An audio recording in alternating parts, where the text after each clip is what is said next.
मेरा तो नोटा होता है हर बार, मैं बता रहा हूँ। मैंने नोटा दिया है, हर बार नोटा कर रहा हूँ और इस बार भी नोटा ही करूँगा। वोट तो योगी बाबा को, मोदी बाबा को देते हैं जी। हेलो एंड नमस्कार, आप देख रहे हैं किसान तक और मैं हूं आपके साथ हिमानी दीवान। आज आई हूं हाथरस और जानना है यहाँ बैठे मेरे साथ जो किसान हैं उनसे इनके मुद्दे, समस्याएं और वो खुशियाँ, वो खुशहाली जो इन्हें पिछले दिनों में इतने साल के शासन में मिली है। तो बहुत स्वागत है आप सबका किसान तक पे। और जैसे कि हम पहले बात कर रहे थे कि यहाँ पे किसानों के क्या मुद्दे हैं, क्या समस्याएं हैं, तो मुझे लगता है मैं इनसे शुरू करती हूँ। सर, आपका नाम क्या है? मेरा नाम उमेश चंद्र है, ग्राम जाफराबाद का रहने वाला हूँ। अच्छा, तो उमेश जी क्या है समस्याएं? आप किसान हैं, क्या खेती करते हैं? खेती करते हैं, हमारे यहाँ आलू और मिर्ची की खेती होती है। आलू और मिर्ची के लिए बेसिकली हाथरस फेमस भी है। यहाँ पे सबसे ज़्यादा आलू और मिर्च होती है और वो दिल्ली तक सप्लाई होती है। तो क्या खेती बढ़िया चल रही है? सब बढ़िया चल रहा है? खेती बढ़िया चल रही है, लेकिन आलू के समय पर जब आलू जुताई करते हैं, बुवाई करते हैं और बोने के लिए आलू तैयार होते हैं, तब डीएपी समय से नहीं मिलता है। डीएपी नहीं मिलता है? हाँ, उस समय डीएपी नहीं मिलता है टाइम पे, और ब्लैक में डीएपी लेके और बुवाई करनी पड़ती है। एक समस्या ये है किसानों की बहुत बड़ी। ब्लैक में क्यों? यहाँ पे आसपास दुकानें नहीं है? मैं रास्ते में देख रही थी कई सारी फर्टिलाइजर शॉप हैं सरकारी। दुकानें हैं, लेकिन दुकानों पर आएगा डीएपी तभी तो वो देंगे दुकानदार। डीएपी की सप्लाई नहीं है? हाँ, डीए की सप्लाई लेट आती है यहाँ पे सप्लाई, और वो भी डीएपी के रेट भी बहुत महंगे हैं। 1350 1450 रुपए के रेट हैं 50 किलो डीएपी। तो वो सस्ते होने चाहिए।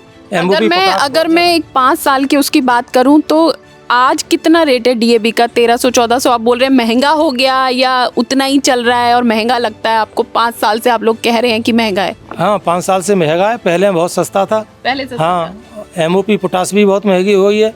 1750 रुपये 50 किलो एमओपी। बेसिकली खाद महंगी हुई है पिछले 5 साल में। हाँ, पोटास पर सबसे ज्यादा पैसे बढ़े हैं। और हाँ, 1700 रुपए की हो गई। 700-800 की कब आती थी? अभी 2-4 साल पहले आती थी। अच्छा, और अब 1700 की हो गई? हाँ जी, एकदम डबल हुई है सीधी। और आपको क्या लगता है कारण इसका क्या रहा होगा? कारण तो अब जी गवर्नमेंट जाने क्या रहा होगा, सब्सिडी खत्म की गई होगी या तो। अच्छा, हाँ जी। और आपका क्या नाम है? मेरा नाम अल्लाह नूर खान उस्मानी है। अच्छा, तो आपकी कोई समस्या? क्या खेती करते हैं आप? मैं मजदूरी करता हूँ, खेत में मजदूरी? गाँव में मजदूरी करता हूँ। अच्छा, मतलब खेतों में ही? अच्छा, तो क्या कोई समस्या या सब सही चल रहा है? सब सही है, बस थोड़ा सा रोड की थोड़ी समस्या है। सड़क तो मैंने भी देखा आते हुए, काफी खराब सड़क थी, गड्ढे थे, धक्के लगे। जी, बस और कोई समस्या नहीं, ये समस्या है। सड़कें खराब है यहाँ, सड़कें खराब है। और ये सड़कें मतलब अगर 5 साल या 9 साल की बात करूँ तो लगातार खराब ही है या कभी सही भी हुआ करती थी और टूट गई हैं? नहीं, सही तो होती थी टाइम पे। पर उसमें माल थोड़ा सा जिस तरह लगाना चाहिए था वो नहीं लग पाता है। वो नहीं लग पाता है। आपका क्या नाम है? श्रीनिवास जी। और आपकी क्या समस्या है? क्या खेती करते हैं आप? खेती हम आलू करते हैं साहब। अपना खेत है? निजी खेत है 10 बीघा। 10 बीघा का आलू लगाते हैं उसमें? आलू लगाते तो टाइम पे होके टाइम पे बिक जाता है, पैसा मिल जाता है? टाइम से जा साल तो अच्छा रेट मिलता है। अच्छा, मतलब 1 साल रेट मिल जाएगा, 3 साल आलू फिक्स आ जाएगा। उसमें कुछ फिक क्यों जाएगा? रेट ही नहीं मिलता है साहब। क्यों? मैं पहले बात कर रही थी तो यहाँ कोल्ड स्टोरेज की अच्छी व्यवस्था है सुना, तो फिर तो सही रेट पे आप बेच सकते हैं। कोल्ड स्टोरेज में रख के साहब मतलब ये कि जा साल रेट आना उस साल तो आ जाएगा, फिर तो मतलब ये फिकना हो तो फिकत ही जाएगा। इसकी कोई व्यवस्था, इसका क्या सोल्यूशन हो सकता है? इसका तो गवर्नमेंट ने कुछ सोचना चाहिए कि कम से कम जाके एमआरपी कम से कम 600 रुपये प्रति पैक तो होनी चाहिए। अच्छा, मतलब आलू का फिक्स रेट होना चाहिए। हाँ, कम से कम जाते अपना किसान कर खावे। अब 1 साल है तो क्या मिल जाएगा और 3 साल वो बह के देता रहेगा। अच्छा, वैसे मैं ये पूछना चाह रही थी, आप लोग सब जानकार होंगे, मुझे नहीं पता कितने दिन तक आलू सही रह सकता है कोल्ड स्टोरेज में? कितने दिन तक सही रह सकती है क्वालिटी? 4 महीने। 120।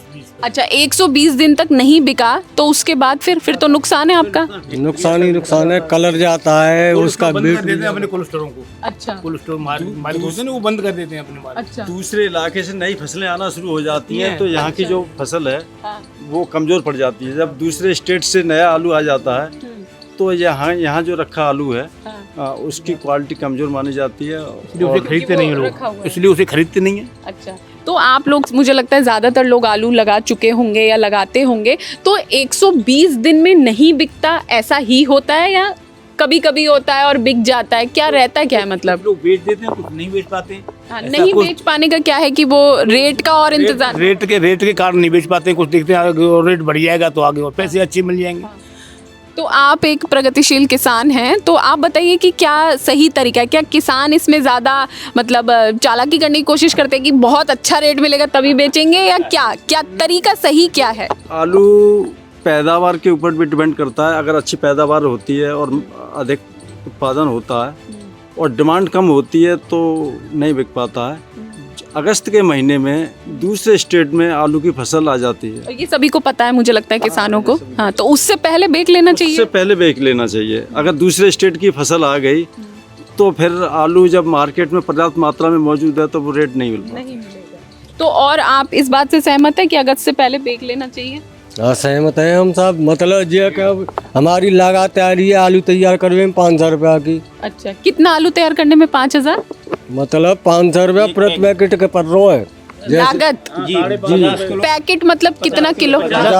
50 किलो का आलू कितना? 500 रुपए लागत, पूरी मजदूरी सब मिला के। अच्छा, और बिक रहा है हमारा 400 को। 400 का बिक रहा है, तो ये तो नुकसान है फिर। काफी नुकसान है, कोई रेट नहीं है। रखेगा कि 300 रुपये बेचा था। 150 रुपये जाता है किराया उसका, कोल्ड का भाड़ा चला जाता है एक पैकेट का। क्योंकि मतलब उन्होंने अपने रेट तो फिक्स कर रखे। आलू का MSP होना चाहिए था कम से कम, ये तो निश्चित है। कम से कम 600 रुपये प्रति 600 रुपये प्रति पैक होना चाहिए। पैकेट होना चाहिए 50 किलो। 50 किलो का जी। अच्छा, एक बात बताइए, ये जो आप लोग समस्या बता रहे हैं, 50 किलो आलू का रेट जो है वो लागत किसान बता रहे हैं कि 400 रुपये 500 रुपये आती है। तो जाहिर है कि कोई भी चीज़ जितने में बनी है उससे ज़्यादा में बिकनी चाहिए, एक नॉर्मल रूल है। लेकिन यहाँ पे ये कह रहे हैं कि ये 500 लगाया और 400 कमाया। ये कब से हो रहा है? कब से हो रहा है? ये पिछली साल बात अगली साल गए और बात अगली साल 3 साल लगातार पिटो। लेबर खर्चा ज़्यादा बढ़ गया है। 3 साल लगातार ये नुकसान में चल रहे हैं। बिल्कुल। अब कितनी नए रेट अच्छा बता रहे हैं इस साल। अब देखो तो ये जो रेट, क्योंकि आलू पे तो MSP नहीं है, तो ये रेट तय कैसे होता है? कोई बता सकता है यहाँ पे?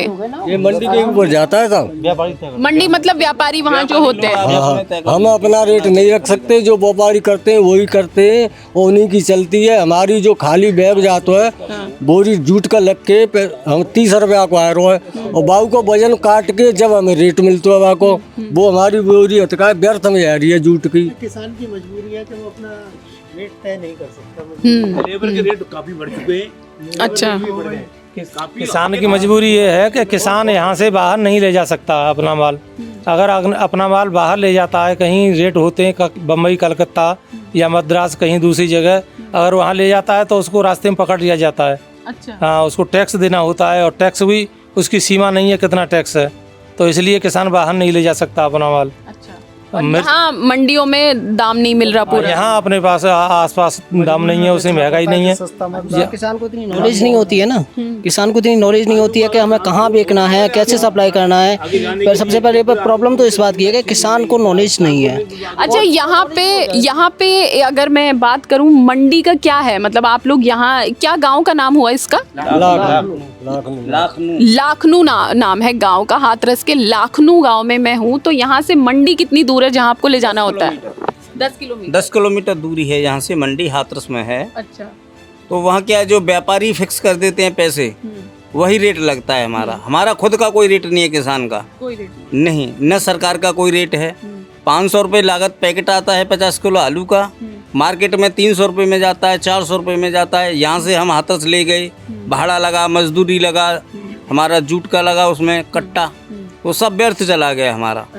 300 रुपये में बेच के आना पड़ता है, जो लगा दें वो ठीक है। तो क्या ऐसा हर बार है कि 300 में ही बेचना पड़ता है? वो दिन बताइए, वो वक्त बताइए कि जब 500 लगा के 600 में या 700 में बेचा। वो इस साल 1100 रुपये कट्टा बिक रहा है। अच्छा, और क्या वजह रही है? अब क्या है? अब महंगा है, पता नहीं क्या वजह है। पैदावार कम आई है, क्षेत्र में पैदावार कम आई है इस साल। आलू इस बार कम हुआ है, क्यों? कम हुआ है, मौसम की मार, मौसम खराब हो रहा है 1 महीना, इसलिए आलू फूला नहीं, छोटा रह गया आलू। दूसरा बाहर भी गया है, बाहर की सप्लाई भी रही है इस बार जो इस है। बार यहाँ से हाँ, मतलब बाहर से, यहाँ से नहीं, जैसे कि जो रैंक गई है आपकी, जैसे बांग्लादेश गई थी, तो उधर जाने से मतलब यहाँ का आलू वहाँ बिक रहा है। अच्छा। जाके तो थोड़ा महंगा होगा। अच्छा। जब कोई चीज माल कम होगा तो पर्याप्त मात्रा में ऑटोमेटिक महंगा होता है। ठीक है, तो इस साल ठीक है, लेकिन आलू वाली समस्या है। इसमें एक समस्या और है। जी जी।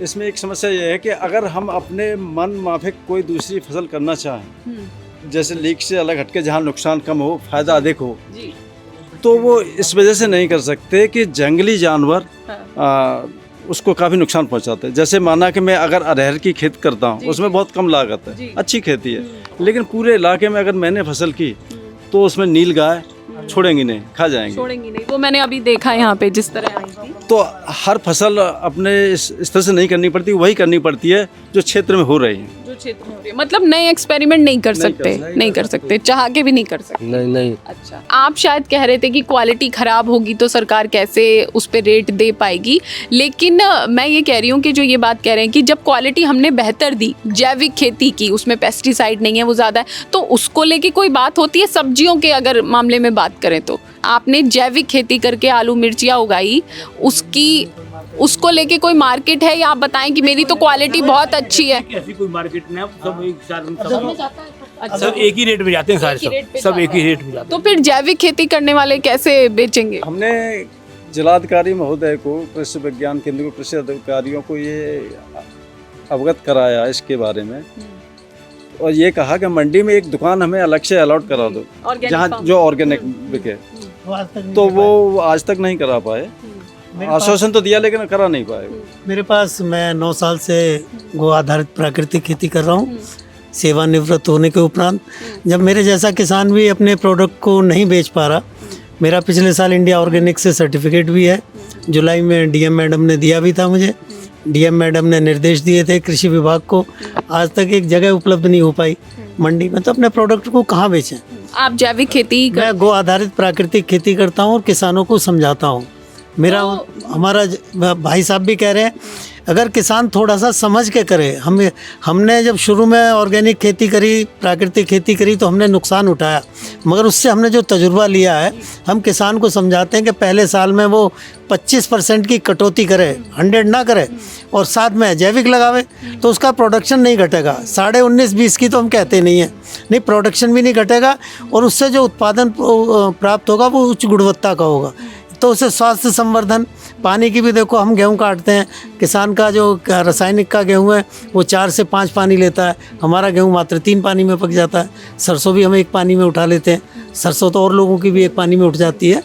तो कहने का मकसद है, तो अगर आप कह रहे हैं कि उचित स्थान मार्केटिंग के लिए जिले में कोई व्यवस्था नहीं, लेकिन यहाँ पे समस्या आलू वाली आई, और ऑर्गेनिक खेती जो लोग कर रहे हैं उनको बाजार नहीं मिल रहा है, रेट नहीं मिल रहा है। अच्छा, ये हो गई है किसान के तौर पे समस्या, लेकिन अब इससे थोड़ा आगे बढ़े, आपका घर परिवार, बच्चे, और इलेक्शन का समय, इसलिए सवाल पूछ रही हूँ कि इस एरिया में जहाँ आप रहते हैं, यहाँ एक अच्छा अस्पताल है क्या, एक अच्छा स्कूल है, या और जो सुख सुविधाएं एक होनी चाहिए, कॉलेज है, आपके बच्चे जो बड़े होके कॉलेज जाना चाहें वो कहाँ जाते हैं, उस मुद्दे पर कुछ है? बताइए, इस एरिया में अच्छा अस्पताल? जी हाँ जी हाँ मैम, मेरे यहाँ है, आयुष्मान का भी है, यूनानी भी है, मगर आप अगर वहाँ जाके देखोगी तो उसमें भीड़ चुंग रही है, कोई डॉक्टर नहीं बैठता, कोई वहाँ फार्मेसी नहीं है, कोई वहाँ पे मेडिकल नहीं है, कोई डॉक्टर नहीं है। वहाँ आज से कम शायद हो गई उसे 7-8 साल बने हुए हो गई। अच्छा, वहाँ कोई डॉक्टर नहीं है? आज तक नहीं बैठा, उसमें भीड़ चुंगती है, बकरी चुंगती है। 7-8 साल में तो फिर आपने वोट भी दे दिया होगा किसी को? अरे मेरा तो नोटा होता है हर बार, मैं बता रहा हूँ, मैंने नोटा दिया है, हर बार नोटा कर रहा हूँ, और इस बार भी नोटा ही करूँगा, मैं किसी पार्टी को नहीं देता वोट। आप लोगों का क्या कहना है? आप लोगों के तो बच्चे बड़े बड़े होंगे सर, अस्पताल, कॉलेज, स्कूल, क्या सुविधा?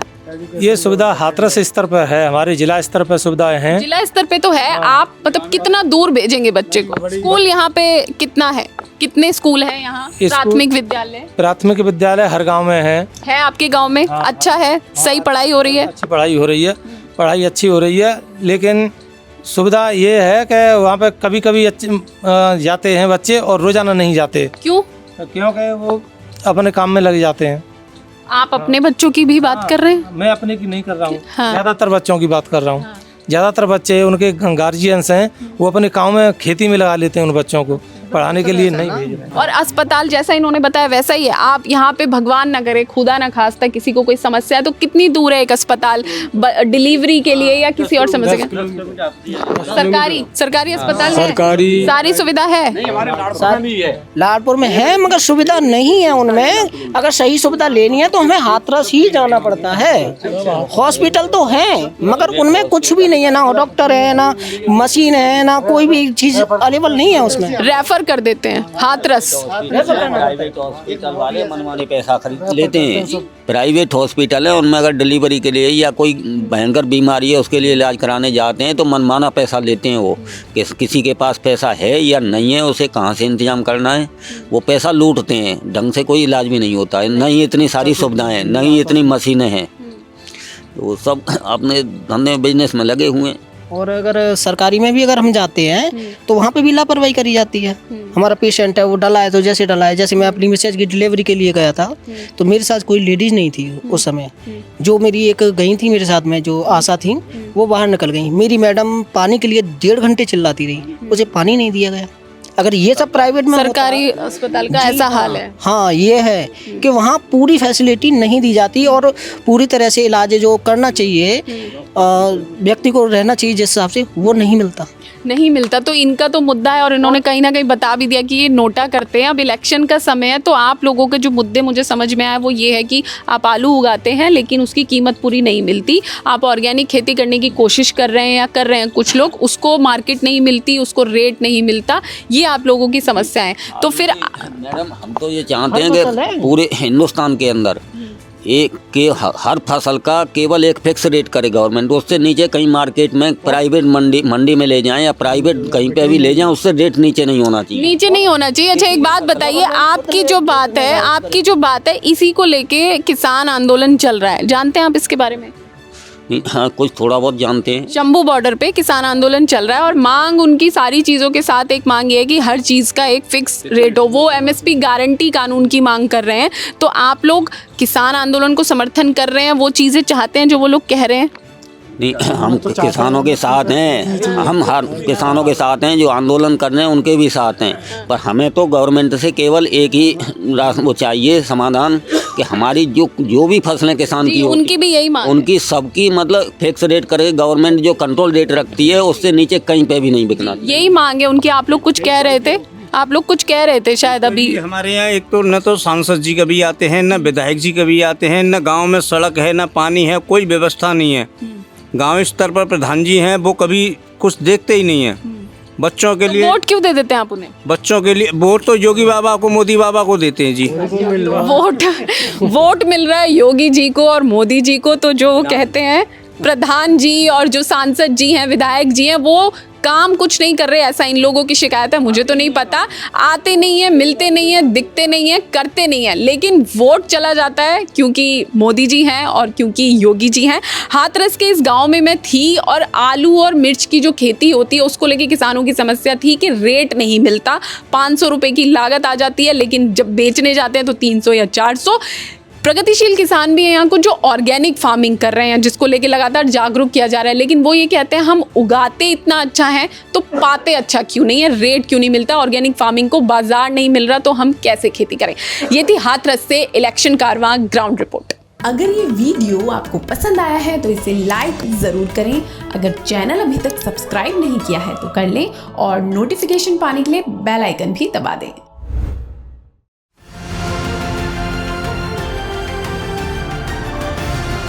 किसान तक खाना है तो उगाना है, किसान तक खाना है तो उगाना है, किसान तक खाना है तो उगाना है, किसान तक खाना है तो उगाना है, किसान तक खाना है तो उगाना है, किसान तक खाना है तो उगाना है।